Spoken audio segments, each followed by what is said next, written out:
नमस्कार दोस्तों, मैं हूं आपका live designer astrologer Kunal Kumar. दोस्तों, बात करने वाले हैं 2026 को लेकर के कि कैसा रहने वाला है आपके लिए 2026 का साल। 2025 को लेकर के लोगों की आंखें अभी भी नम हैं, क्योंकि बहुत सारे लोगों ने, चाहे हमारे देश की बात करूं चाहे विदेश की बात करूं, बहुत सारे लोगों ने अपनों को खोया है। इस साल भारत और पाकिस्तान का युद्ध रहा, ईरान का और इजराइल का आपस में युद्ध हुआ, और सभी कंट्रीज के अंदर भी कुछ ना कुछ मुसीबतें लगातार प्रबल होती रही। 2025 क्यों था? क्योंकि मंगल और केतु का जो कॉम्बिनेशन था वो अंगारक योग वाला कॉम्बिनेशन था, और उसका खामियाजा इस पृथ्वी पर रहने वाले सभी लोगों ने तो उठाया ही, पृथ्वी ने भी उठाया। उत्तराखंड की बात करें तो बादल फटने को लेकर के जो घटनाएं घटित हुई, कितने सारे फौजी भाई हमारे इस दुनिया से चले गए।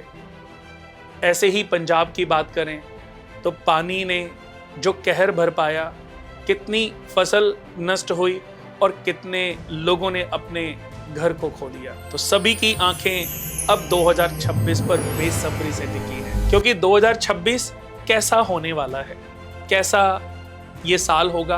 और सब लोग यही सोच रहे हैं कि 2026 तो कम से कम अच्छा होना चाहिए। तो यहाँ पर एक खुशखबरी मैं जरूर देना चाहूंगा कि अगर मैं 2025 से 2026 को कंपेयर करूं तो 2026 2025 के मुकाबले बहुत अच्छा होने वाला है। नए साल का आप लोग बेसब्री से इंतजार कर रहे हैं, तो आइए बिना देरी करते हुए 2026 के बारे में बात करते हैं और शुरुआत करते हैं सबसे पहले मेष राशि के राशिफल की कि 2026 मेष राशि वालों के लिए कैसा रहने वाला है। मेष राशि अग्नि तत्व की पहली राशि है, जिसका स्वामी मंगल लाल ग्रह ऊर्जा और साहस का प्रतीक है। ये योद्धा जैसे लोग होते हैं, बिल्कुल निडर, ईमानदार, जोशीले, और इनके अंदर नेतृत्व के गुण बखूबी ठूस ठूस के भरे होते हैं। जल्दबाजी इनकी थोड़ी बहुत कमजोरी होती है, लेकिन वफादारी और हिम्मत इनकी सबसे बड़ी ताकत होती है। जीवन को युद्ध क्षेत्र मानकर हर चुनौती को अपने अवसर में बदलने में ये बिल्कुल पीछे नहीं रहते, क्योंकि मेष राशि वाले कभी रुकते नहीं हैं, बस दौड़ते रहते हैं। क्योंकि इसका जो साइन है आप देखोगे एरीज, यानी कि मेड का जो साइन है, मेड ये भागते हैं। अगर इनके सामने कुछ भी पहाड़ आ जाए, चट्टान आ जाए, तो हिट कर करके उसको बिल्कुल बैलेंस कर देते हैं, बिल्कुल समाप्त कर देते हैं। मेष राशि 2026 का साल आपके लिए संघर्ष की आग में तपकर हीरे जैसा चमकने का साल है। मंगल आपके रंगों में दौड़ेगा, शनि आपकी पीठ को थपथपाएगा, गुरु मुस्कुराएगा, राहु केतु आपको आईना दिखाएंगे और आप खुद को नया जन्म देंगे। तो तैयार हैं? तो चलिए इस रोमांचक यात्रा पर निकल पड़ते हैं। साल की शुरुआत यानी कि जनवरी 2026 अप्रैल तक ऐसा लगेगा कि जैसे कोई पहाड़ आपके सामने खड़ा हो। ऑफिस में फाइलों का अंबार, बॉस की डांट, घर में छोटी मोटी चिंताएं हो, सब कुछ एक साथ। लेकिन रुकिए, ये वो आग है जो लोहे को सोना बनाती है। जैसे कोई कुम्हार मिट्टी की चाक को घुमाता है, दबाव डालता है, तपाता है और अंत में सुंदर घड़ा बनकर तैयार हो जाता है, वैसे ही ये महीने आपको निखारेंगे। आपकी सहन शक्ति बढ़ेगी, निर्णय लेने की क्षमता आपकी दिन ब दिन तेज होती जाएगी। अप्रैल के आखिरी हफ्ते में अचानक हवा बदलने वाली होगी। जैसे बादल हटते हैं, सूरज झांकता है, और मई में गुरु की नजर पड़ेगी और दरवाजे खुलने लग जाएंगे। जून में कोई नया प्रोजेक्ट हाथ लगेगा। जुलाई तक प्रमोशन या लेटर, इंक्रीमेंट का मैसेज, कोई विदेशी कंपनी की कोई कॉल भी आ सकती है, कोई बाहर से कोई बुलावा आ सकता है, और आप बिल्कुल तत्पर हो जाएंगे कि अब मुझे अपने देश में तो मैंने बहुत सेवा कर ली, अब मुझे विदेश पर भी थोड़ा फोकस करना चाहिए। अगर मैं टेक्नोलॉजी की बात करूं, इंजीनियरिंग लाइन की बात करूं या मार्केटिंग की बात करूं, और आप इनसे रिलेटेड किसी फील्ड में हैं, तो आपको तैयार रहना है। आपका रिज्यूमे किसी बड़े प्लेटफॉर्म पर चमकने वाला है। बिजनेस करने वालों के लिए इंपोर्ट एक्सपोर्ट में बड़ा खेल है। जून में कोई नया प्रोजेक्ट शुरू करें तो वो सालों तक चलने वाला साबित होगा। जैसे कोई पेड़ जिसकी जड़ें गहरी हों, आपने देखा होगा कि कोई पेड़ जिसकी जड़ें गहरी होती हैं और शाखाएं उसकी आसमान को छूती हों। अगस्त में कोई पुराना क्लाइंट आपका वापस आएगा। सितंबर में उसके साथ कोई नई डील पक्की हो सकती है। अक्टूबर नवंबर में थोड़ा ब्रेक लें, दिसंबर में फिर से रफ्तार पकड़ें। कुल मिलाकर करियर की अगर मैं बात करूं तो ग्राफ आपका ऊपर की ओर जाएगा ही जाएगा। बस धैर्य रखना है। कभी लगता है, कभी आपको लगेगा कि मेरा काम अच्छा नहीं चल रहा है, तो पेशेंस की आपको थोड़ी सी जरूरत पड़ेगी। तो उस समय हड़बड़ा करके कोई गलत फैसले नहीं लेने, सिर्फ पेशेंस बना के रखना है। सेहत की अगर मैं बात करूं तो पहले 3 महीने में थोड़ा सर दर्द या ब्लड प्रेशर या आंखों में थोड़ी सी प्रॉब्लम, आपको जलन जैसी स्थिति डेवलप हो सकती है। सुबह 5 बजे उठिए, 10 मिनट तक सूर्य नमस्कार उनकी सारे विधि कीजिए। अप्रैल जून में पेट से रिलेटेड थोड़ी सी प्रॉब्लम होंगी, गैस्ट्रिक की प्रॉब्लम होगी, या आपकी कोई पुरानी अगर बीमारी दबी हुई है और आप उससे पहले कभी परेशान रहे हैं तो वो उभर सकती है। अगर ऐसा होता है तो उसका सही ट्रीटमेंट ही आपको उस बीमारी से बचा सकता है। तला बुना कम खाना आपको प्रयोग में लाना है। पानी ज्यादा से ज्यादा पीना है। हरी सब्जियां खाएं, सैलेड्स खाएं, ये आपके लिए जरूरी है। और जब सुबह उठें तो उठते ही धरती माता को 3 बार चरण स्पर्श करके सीधा पांव जमीन पर रखें और कम से कम 1 लीटर आपको तांबे के लोटे में या तांबे के जग में भर के पानी पीना है।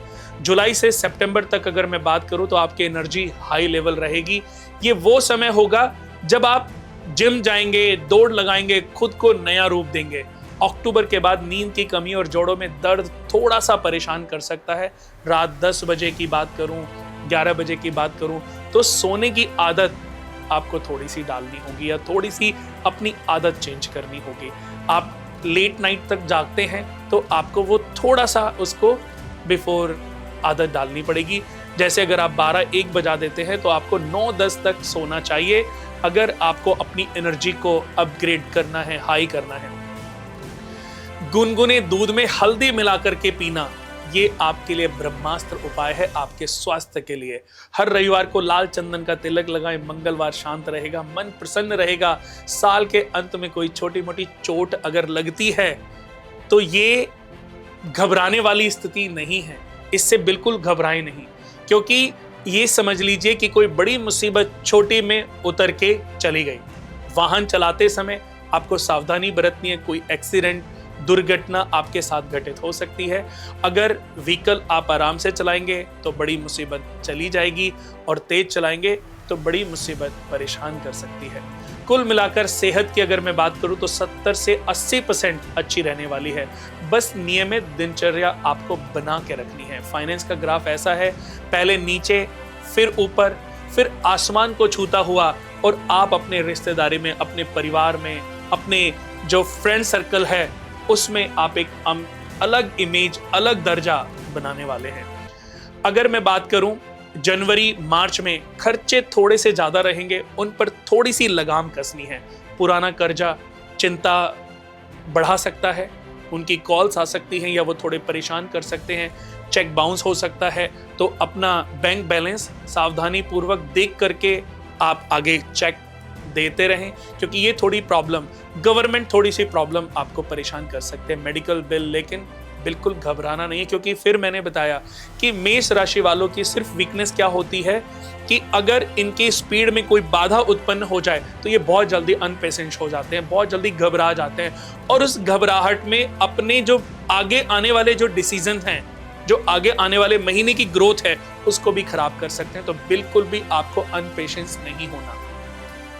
अप्रैल में थोड़ी राहत मिलेगी, मई जून में स्थिरता रहेगी, जुलाई से सितंबर में संपत्ति खरीदने का सुनहरा मौका आपके पास होगा। चाहे कोई प्लॉट लेंगे, चाहे फ्लैट लेंगे या गाड़ी खरीदेंगे, जो मन में है बस वो ले लीजिए, क्योंकि ये योग आपकी जन्म कुंडली के आधार पर आपकी राशि के हिसाब से बन रहा है।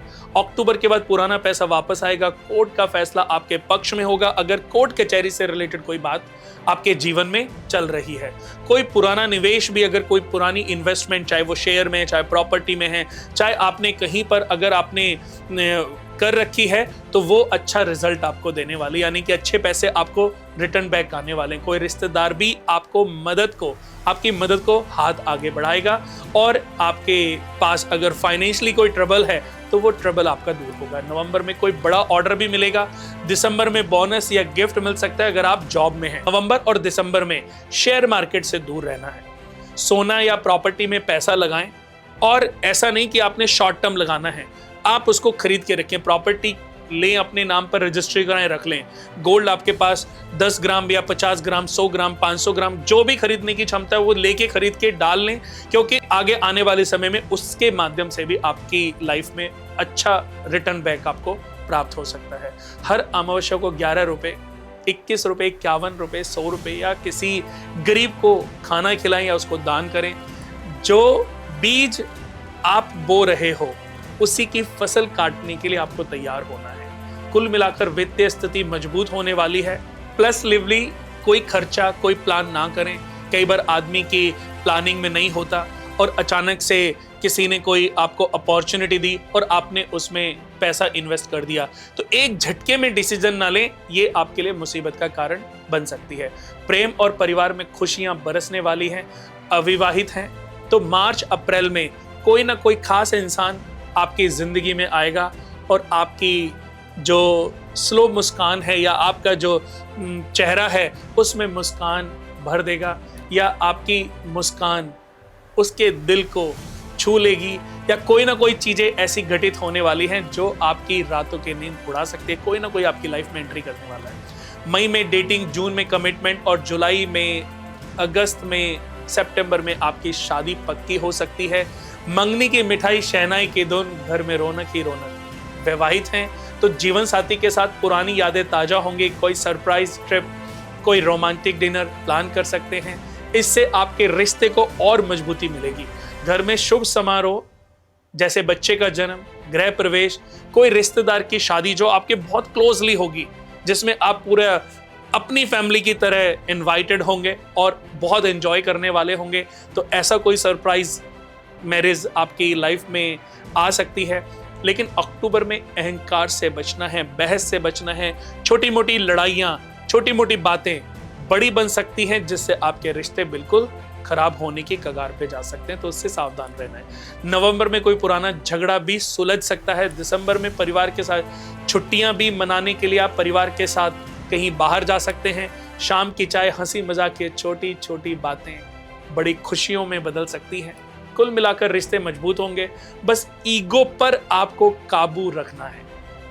अपनी ईगो को सेटिस्फाइड रखें, खुद उस पर नियंत्रित उसको करें, ताकि कोई बड़ी मुसीबत खड़ी ना हो। विदेश यात्रा के प्रबल योग हैं। अगर कोई विदेश अपॉर्चुनिटी मिलती है तो उसको बिल्कुल बेकार जाने ना दें, उसको कैश करें। मल्टीनेशनल कंपनी में हैं तो बिजनेस इंपोर्ट एक्सपोर्ट से जुड़ा है, तो साल में कम से कम 2 बार पासपोर्ट पर मुहर पक्की लगने वाली है। यानी कि आपको बाहर कंपनी अपनी खर्चे पर, अपनी लागत पर आपको बाहर भेजेगी और आपकी 2-3 ट्रिप हो सकती हैं और वो बहुत बढ़िया जाने वाली हैं।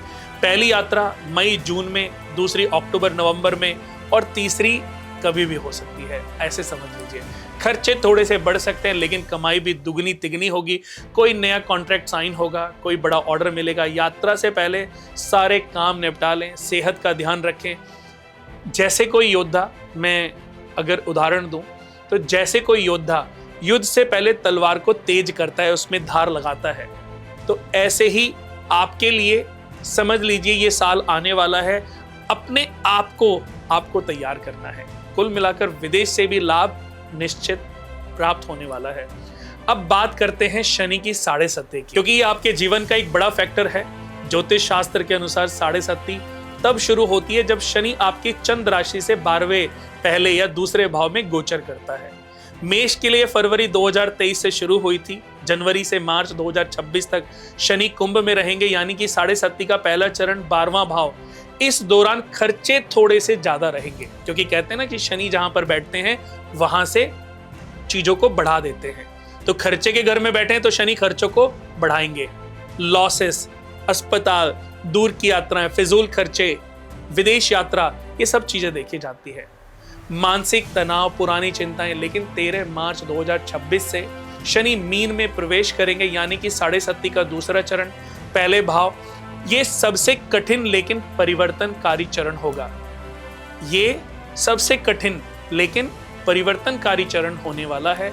शारीरिक मेहनत थोड़ी सी आपकी बढ़ेगी, मानसिक दबाव भी आपको थोड़ा झेलना पड़ सकता है, लेकिन पुरानी गलतियां सुधरेंगी, अनुशासन आएगा, गुरु की दृष्टि आपके ऊपर मदद डालेगी, आपके लिए शुभ रहेगी। अब आते हैं उपाय पर। कई बार लोगों को लगता है कि ये तो हमारे लिए आपने बुरी चीजें बता दी, लेकिन अगर आपके ऊपर शनि की 7.5 चल रही है तो हर शनिवार को काले तिल का दान करना, पीपल पे जल चढ़ाना, शनिवार के दिन सरसों के तेल की बूंदे और काले तिल पानी में डाल करके शिवलिंग पे चढ़ाना, और किसी भी हनुमान मंदिर में जाकर के लाल आसन पर बैठ कर के चमेली के तेल का दीपक जलाकर हनुमान चालीसा और शनि चालीसा का पाठ करना आपको सभी समस्याओं से, शनि की 7.5 के सभी दुष्प्रभावों से मुक्ति दिलाने में मदद करेगा। यानी कि आपके ऊपर जो भी कष्ट 2026 में आएंगे उसको सहने की शक्ति आपके अंदर होगी, तो आपके ऊपर जो कष्ट प्रबल हो रहे होंगे वो बहुत ज्यादा इफेक्ट नहीं डाल पाएंगे।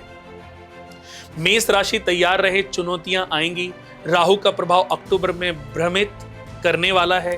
केतु नवंबर में थोड़ा अकेलापन फील कराएगा, लेकिन आप मेष हैं, हिम्मत आपकी रगों में दौड़ रही है। हर मुश्किल आपको निखारेगी। उपाय सरल हैं। मंगलवार को हनुमान चालीसा का पाठ करें। गुड़ चने का दान आपके लिए करना लाभदायक है। लाल पेन से राम राम राम राम राम कम से कम 11 बार आपको लिखना है। हर रविवार को सूर्य को जल दें, और सूर्य भगवान को जल देते समय ओम ह्रीं गृणी सूर्याय नमः इस मंत्र का चैंट करते रहें। तो जब भी सूर्य भगवान को जल दें, जल इस तरीके से दें कि जो जल गिर रहा हो उस जल से आप सूर्य भगवान को निहार रहे हो, और इस मंत्र का जरूर चैंट करें। हर संडे को आदित्य हृदय स्रोत का पाठ भी कर सकते हैं, वो भी बहुत अच्छा है। अंत में मेष राशि के लिए मैं आपसे एक ही बात कहना चाहूंगा कि वो मेहनत का फल हमेशा मीठा होता है, बस शांति से चलते रहें। 2026 आपके लिए वो साल है जब आप खुद को नया जन्म देने वाले हैं। पुरानी जंजीरें टूटने वाली हैं, नए पंख लगेंगे, सितारे साथ होंगे, बस कदम बढ़ाते रहें। आपका साल शुभ हो, जीवन मंगलमय हो, परिवार के साथ मिलजुल करके रहें। मेष राशि के लिए बस इतना ही। अधिक जानकारी के लिए और कोई भी परेशानी आपको परेशान कर रही है तो हमारे नंबर हमेशा आपको प्राप्त हो सकते हैं। आप कमेंट बॉक्स में जाके अपनी प्रॉब्लम डालें, आपकी समस्या का समाधान हमारी टीम बहुत जल्दी करेगी। नमस्कार।